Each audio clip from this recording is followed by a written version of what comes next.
And it has 7 key areas which I think are relevant to the conversation today. The first is that it proposes a power of general competence, a general power of competence, they changed it around, for local government, which is quite a radical change. Some of you may not be aware that previously legislation specified what local government was allowed to do.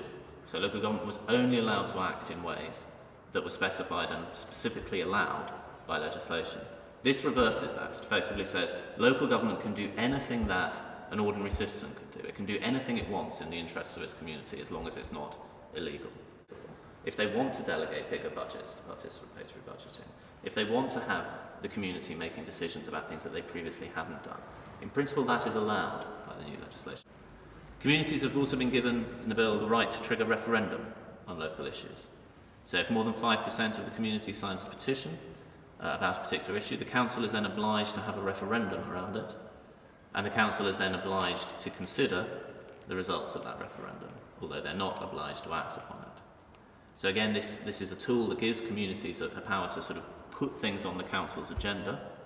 And we might argue that it should go further, because it doesn't allow the community to mandate action, but it does allow the community to put something on the council's agenda, and the council then has to formally consider it and respond to it within 12 months, unless it's deemed vexatious or unreasonable.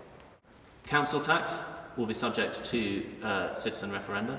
If the government if the council seeks to raise council tax above a level agreed by the Secretary of State, the community is able to vote on whether they want that council tax rise or not.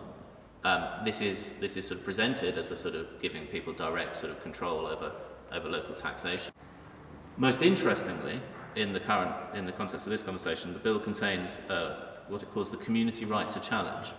But essentially what this enables is it enables community groups, if they think the council isn't, say, doing a good job at delivering a particular service, they can bid to take it over. They can say, we want to run that park, or we want to create that after-school club, or whatever it may be. And the community groups now have a right to challenge the council to deliver that service themselves. Now, again, it's not an absolute right. They don't then get to have the service. They then get to go into the council has to run a procurement process. But again, it gives communities a direct voice in saying, we want to take over that service, we want to take over that asset. We don't think you're using the community centre properly, we want to take it over, we want to run it, we want to do these things with it. That right becomes, if the bill, as we expect, goes through and becomes law, that right becomes enshrined in law.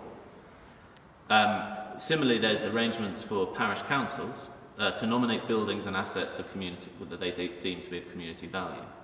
And what that will mean is that when the owner of that asset comes to sell it, so say it might be a local building, it could be a pub, for example, there is then a moratorium period in which the community has the right to sort of take a bit of time and see if they can put together funds to buy it.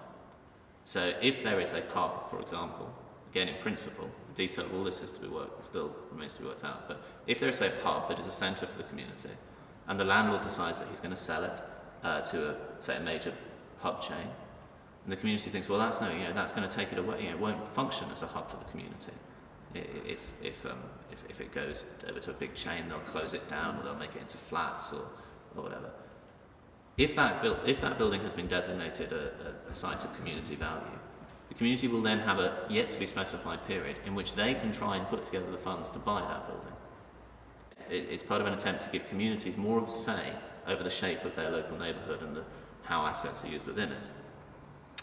And finally, there's some very complicated revisions to the planning process, which will give parish councils, or where there are no parish councils, these new designated community forums, the right to effectively put together neighbourhood development plans and create neighbourhood planning orders. So effectively to sort of shape the planning policy in their area and decide which developments they want to give a go-ahead to. And again, that will be subject to referendum of local people.